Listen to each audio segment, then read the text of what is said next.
What's going on, crew? Just sitting on the porch of my apartment here in Chiang Mai, Thailand. And just a few weeks ago I was in Hawaii.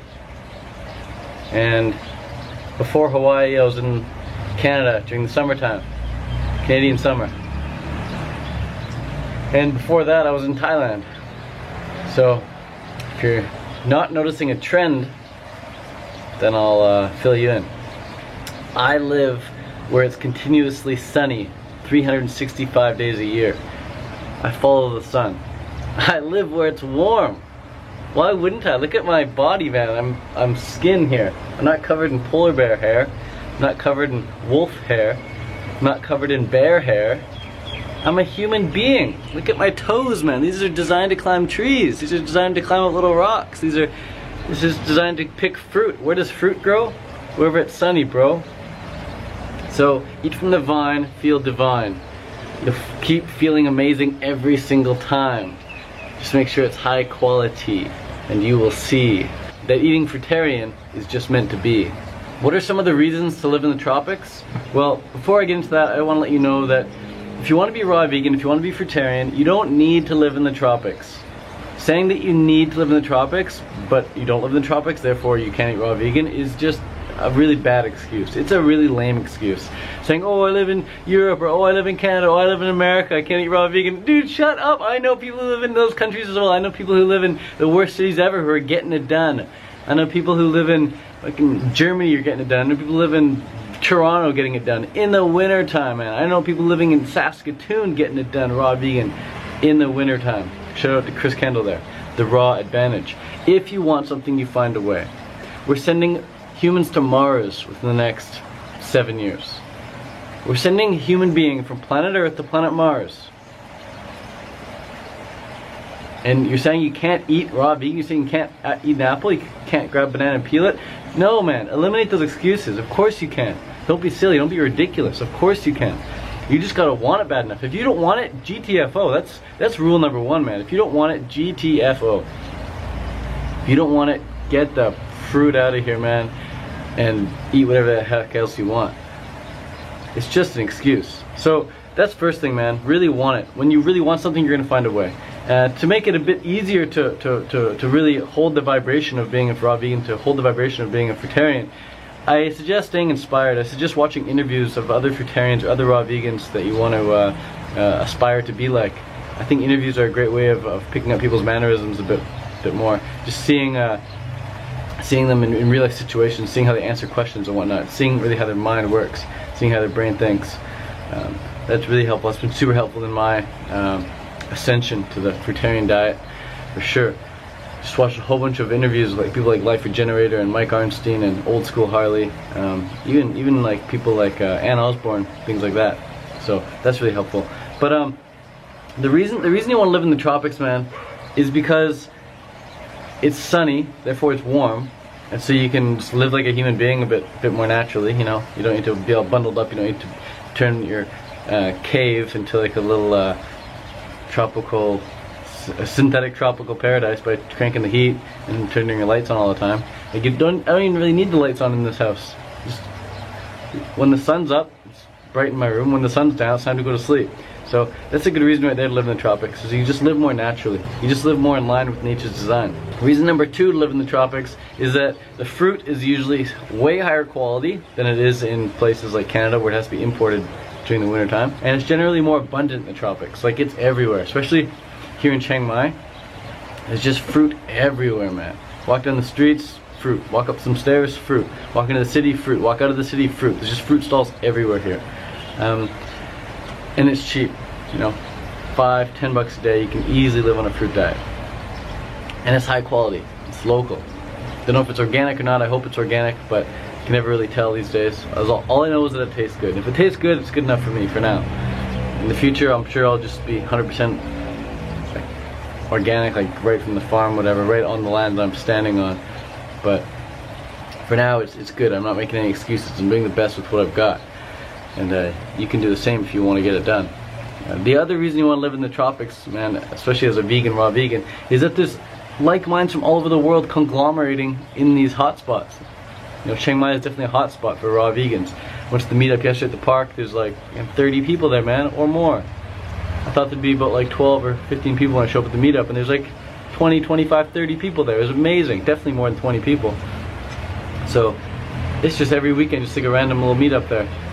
So a lot of like minds. When you're surrounded by like minds, when you're surrounded by community, man, it just feels really right. Home is where the heart is, and your heart is where your friends are at. So if you got friends, man, doesn't matter where you're living, really. In fact, you could be in Saskatoon, you could be in Toronto, you could be in Antarctica. As long as you're with your homies, you're all good. You're all good, man. And relationships are life. I don't really care where I live as long as I'm surrounded by some friends, you know? That's what makes it, that's what makes life cool, the relationships. It's hard to be in a bad mood when you're surrounded by really good people, man. And birds of a like feather flock together, so when you're hanging around people who are like achieving things in life, you just know by like osmosis that you're also going to be achieving things. When you hang around people who are happy, you know you're going to be happier. When you're hanging around people who get stuff done, you know you're going to be getting stuff done as well. You got to pull your weight as well when you're in those groups. So anyway, those are just some reasons to live in the tropics. There's so many options to live in the tropics too, man. You could live in Chiang Mai, Thailand. You can live in Phuket, Thailand. You can live in Hawaii, Big Island of Hawaii, Oahu, Hawaii. You can live in California. I know it's not tropics, but it's definitely warm. You can live in California. You can live in Florida. You can live in Tahiti. You can live in Costa Rica. You can live in Panama. I've done all these places, man. I love them all. They're all great. I really like Panama. That was epic. Costa Rica is beautiful too. It's just a little third world for me. A little too third world for me. But California is great. Hawaii is great. Thailand's great. And then the European summers, man. Summer in Europe is just the bomb.com. Don't say that in an airport though, but it's true. It's the bomb.com. I love European summers. I love Canadian summers. I love American summers, man. New York in the summertime. Get out of here, man. So good. So good. So, yeah. And, bro, I'm living here in the summer now, 365. But before I did that, before I was able to do that, I didn't have a clue how I was going to do it. I just knew I had to do it because that's the only way I wanted to live my life.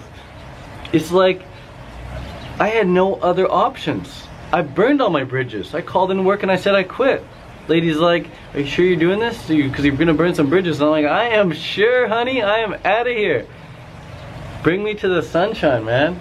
Bring me to the sunshine states. And now I'm here. I burned all my bridges. So sell everything you own. Quit your job. Get a divorce if you want to get a divorce. Or get married if you want to get married. Get a job if you want to get a job. But just do whatever it takes. Find that unlock for you. Whatever that unlock is for you, unlock it and go for it. But just make it happen, man. Decide that you're going to get it done. In fact, I don't even need to tell you any of this stuff, because when you know what you want, you're going to go and get it. So if you're still watching this thinking like, oh, I wonder if he's going to give me a tip on how to get what I want, you just don't know what you want yet. So get a piece of paper, get a pen, brainstorm. What do I want? In fact, in the middle of the paper, write what I want. Draw a circle around that. Then draw some lines protruding out from that circle. And these are all like your categories of things that you want. So maybe in one category you write relationships. Another category you write travel. Another category you write finances. Another category you write creative expression. Another category you write athletic performance. Another category you write health. Whatever it is, just write out in each of these categories things that you want. What kind of relationships do you want? What kind of income do you want? What kind of creative expression do you want? What kind of house do you want? What kind of car do you want? What kind of mode of transportation do you want? Do you want a bike? Do you want a motorbike? Do you want an electric bike? Do you want a Tesla? Do you want a Ferrari? Doesn't matter, write it down. And your wants are going to change over time, but the point is to get crystal clear on what you want now, because you've got something in your brain called the reticular cortex. And when you know what you want, you're thinking about what you want, it's going to show up all over the place. You're going to see these things all over the place. You're going to find opportunities all over the place once you're holding the vision of the thing that you want in your head. That's the reticular cortex, man. It's like a heat-seeking mechanism. It's got a cybernetic mechanism in your brain. If you're off course, You're subconsciously going to correct course and get back on track so that you can achieve what you want to achieve. But you've got to be holding the vision of the thing that you want in your brain, in your mind. And this is where that exercise comes in handy. And you write things down, what you want on a piece of paper. And then you read that thing over and over and over again every single day. Bring out some pictures on Google Images of those things that you want. So for me it was the tropics, bro. I wanted to live in the tropics 365 days a year. I want to make 100% of my income online. And when it happens, when you finally get it, you don't care. You're like, duh, like, no shit, I haven't, man. What else would I have? Like, this is my life. This is my life. I'm creator. I'm the creator of my life experience. How else would I have my life, man? I couldn't be working 9 to 5. I don't know that world. I don't know that world, man. I'm deadly afraid of going back working at 9 to 5. F that, man. I don't even want to focus on that. I'm focusing on the forward, man. Focusing on the future. And appreciating the now. Got to appreciate the now. Just chilling here on the balcony like this, man. Like, do whatever the heck I want today. Make a few videos, call a few people up, talk shop, brainstorm a bit more for the future, get fit, go to the gym, have some fun time with some fun relationships. It's whatever you want to do in life, man, you can do it. Just write it down on paper first so you get crystal clear in it. Most people don't have the foggiest idea of what they want. And in fact, most people aren't even thinking about what they want. If you ask most people what they're thinking, they couldn't tell you. Most people said what they were thinking, they'd be speechless. Most people aren't thinking at all. Don't be like most people. Read good books, listen to good audiobooks, get a mentor, watch really inspiring YouTube videos on repeat. Watch videos on repeat. You can't just watch a video once and move on. You've got to watch videos on repeat. If it's a good video, if it makes you feel something, I guarantee you it'll make you feel even better, even more powerful if you watch it again. It's like if you get a really good fruit, like a really good fruit, and you take one bite and you're like, oh my god, it's the best fruit ever. Well, I bet you it's really healthy for you. And if you then go and eat a McDonald's hamburger, you're gonna feel like shit. And that bite that you just took isn't gonna do much for you. But if you continue to take those good bites of the good fruit, if you continue to take good bites of good fruit, great bites of great fruit, your life is gonna just continuously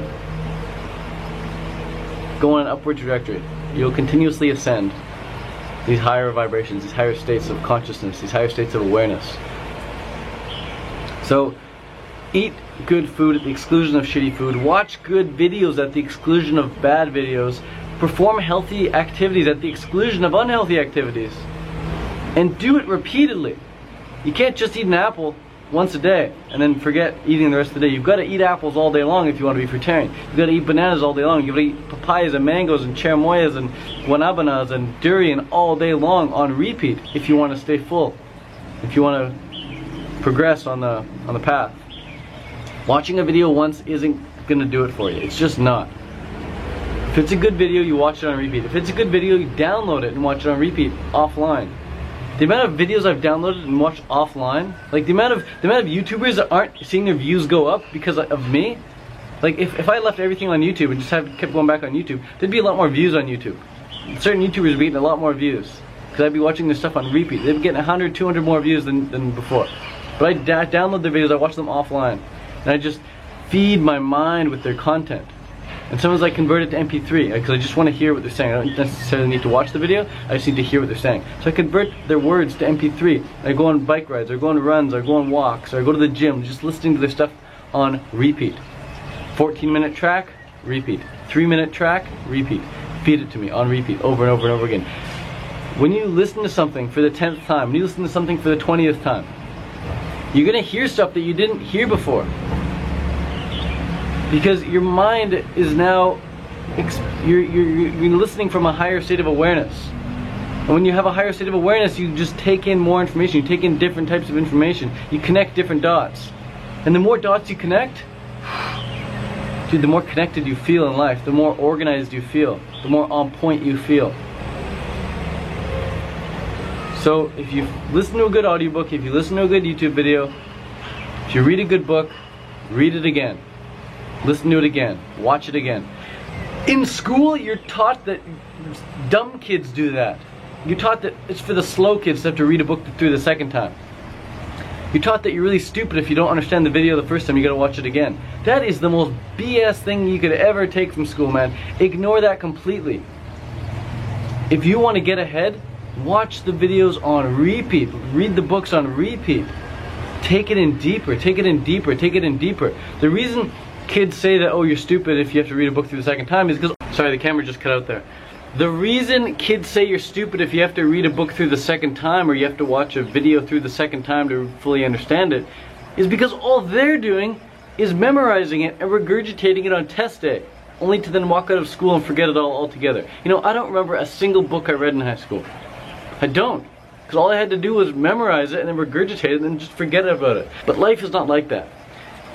In life, it's the application of wise thoughts that count. It's the application of wise thoughts that are going to net the results that you want in life. So you've got to understand something so much so that you can put it in your own words and that you can actually exemplify it in your own actions. Alright, so if I tell you the importance of goal setting, it's not enough to then memorize it and write that reason for goal setting down on a piece of paper. It's better, yeah, to be able to understand goal setting so much so that you can go and give a public talk about goal setting. But even more important than that, it's most important that you're able to understand goal setting so much so that you actually go and do it. That you actually go and take the paper, take the pen, put pen to paper. Let your heart flow through that arm, through that hand, through that pen, and manifest on the paper your goals.